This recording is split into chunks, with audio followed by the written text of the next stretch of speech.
خواب ٹوٹے ہیں مگر حوصلے زندہ ہیں، ہم وہ ہیں جہاں مشکلیں شرمندہ ہیں۔ شاید یہ مشکل ہو مگر کبھی کبھار اپنے آپ کا مطالعہ اور تجزیہ بھی کرنا چاہیے۔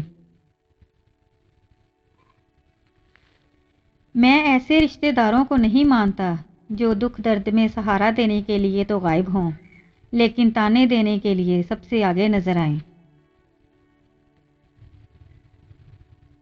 وقت ایسا چل رہا ہے جہاں تمام اچھی باتیں، ہمدردیاں، سچی محبتیں اور انسانیت سوشل میڈیا پر موجود ہیں لیکن انسان کے کردار میں نہیں۔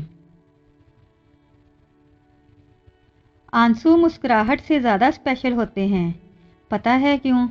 کیونکہ مسکراہٹ تو ہر کسی کے لیے ہوتی ہے مگر آنسو صرف ان کے لیے ہوتے ہیں جنہیں ہم کھونا نہیں چاہتے۔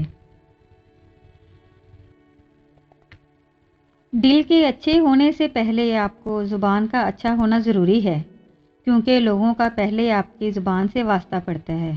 دل تک تو کچھ خاص لوگ ہی پہنچتے ہیں۔ بہترین وقت وہ ہے جس میں بدترین لوگ سامنے آ جائیں۔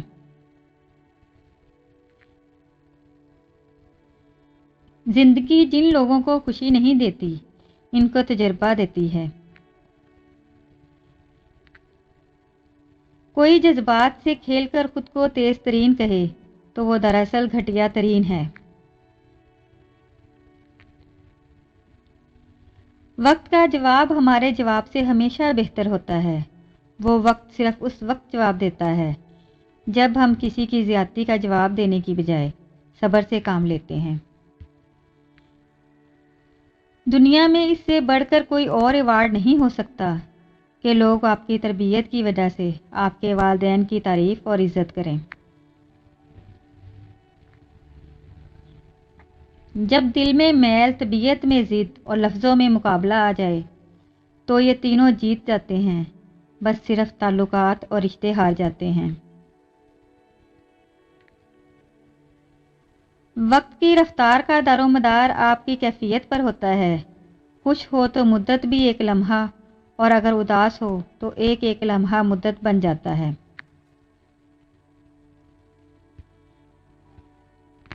یہ تقسیم اور تقدیر تو اللہ کی طرف سے ہے کہ کسی کو بے مقصد کاموں میں تھکا دیا اور کسی کو اپنی راہوں پر چلا دیا۔ خوش نصیب ہے وہ جس کے شب و روز رضائے الہی کے کاموں میں گزرے اور جس کی باتوں اور کردار سے اللہ کی یاد آئے اور آخرت کی فکر پیدا ہو۔ یا اللہ ہمیں بھی دنیا کی فضولیات سے ہٹا کر اپنی رضا کے کاموں میں مصروف کر دے، آمین یا رب العالمین۔ کون کیا کرتا ہے، کیا کہتا ہے، کیا کھاتا ہے، کیا پیتا ہے، ان سب سے خود کو دور رکھو، اپنا جائزہ لو، خود سے ملاقات کرو، خود کو اچھائی پر مائل کرو، اپنے اندر کی خالی جگہوں کو پر کرنا سیکھو، خود کو بھی کبھی محسوس کر لیا کرو۔ کچھ رونقیں صرف خود سے بھی ہوتی ہیں۔ مرد کی پسندیدہ عورت بڑی نکچڑی ہوتی ہے، اسے چاہے جانے کا غرور ہوتا ہے اور بے سبب روٹھ جاتی ہے کیونکہ اسے علم ہے اسے منا لیا جائے گا، رونے پر ہنسا بھی دیا جائے گا، ضد بھی پوری ہوگی، انا بھی اپنی جگہ برقرار رہے گی۔ مرد جس عورت کو دل میں رکھتا ہے اس پر دنیا کی نگاہ پڑنا گوارا نہیں کرتا، مگر جس کو دنیا سے نہیں چھپاتا اسے کبھی دل میں نہیں اتارتا، اور یہی ایک کلیہ عورت کو سمجھ نہیں آتا۔ ڈپریشن ختم کا طریقہ: نمبر 1، اللہ سے رابطہ مضبوط کریں۔ نمبر 2، کچھ وقت باہر کھلی فضا میں سیر کریں۔ نمبر 3، روز صبح ورزش کریں۔ نمبر 4، خود سے مثبت باتیں کریں۔ نمبر 5، اپنوں کے ساتھ وقت گزاریں۔ اندرونی غم باہر کی جوانی کھا جاتے ہیں اور لوگ بس پوچھنے آتے ہیں کہ چہرے کا وہ رونق کہاں چلا گیا، لیکن چہرہ پڑھتے نہیں کہ اندرونی غم اس انسان کو کھا رہے ہیں جو اس انسان کے اندر دبے پڑے ہیں، جس کا کسی سے ذکر بھی نہیں کر پاتا۔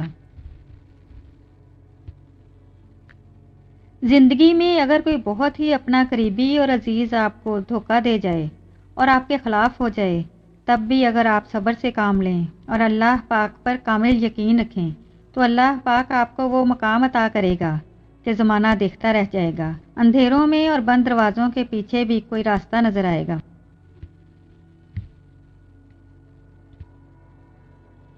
سورۃ مریم ہمیں سکھاتی ہے معجزے ہو سکتے ہیں، اللہ پاک کی رحمت سے کبھی مایوس نہ ہونا۔ اللہ تعالیٰ اپنے بندوں کو کبھی تنہا نہیں چھوڑتا۔ اللہ تعالیٰ آپ کو مشکلات سے نکال سکتا ہے۔ انسان اپنی دعاؤں سے ہی اپنا مقدر لکھتا ہے، اور انسان کی دعائیں ہی انسان تک وہ سب کچھ لے آتی ہیں جو اس کے نصیب میں بھی نہیں لکھا ہوتا۔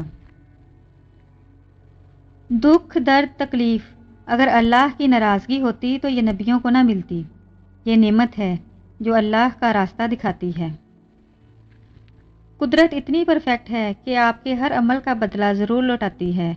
سکون فراہم کیجیے، یہ لوٹ کر آپ کے پاس آ جائے گا۔ کسی کی آنکھ میں آنسوؤں کا سبب ہے تو بھی انتظار کیجیے۔ 3 جگہوں پر جھوٹ جائز ہے۔ رسول اللہ صلی اللہ علیہ وآلہ وسلم نے فرمایا، صرف 3 جگہ پر جھوٹ جائز اور حلال ہے۔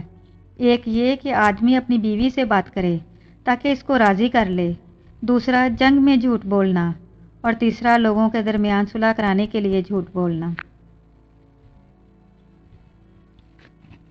خود سے باتیں کرنا، مدافعتی نظام بہتر ہوتا ہے، سٹریس کم ہوتا ہے۔ روزانہ سوتے اور جاگتے وقت خود سے مثبت انداز میں باتیں کرنے سے ذہنی صحت اچھی ہوتی ہے، زندگی میں سکون اور خود پہ یقین بڑھتا ہے۔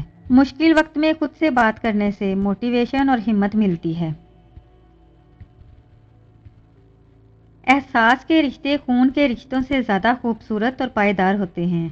یہ احساس ہی تو ہے جو غیروں کو اپنا بنا دیتا ہے۔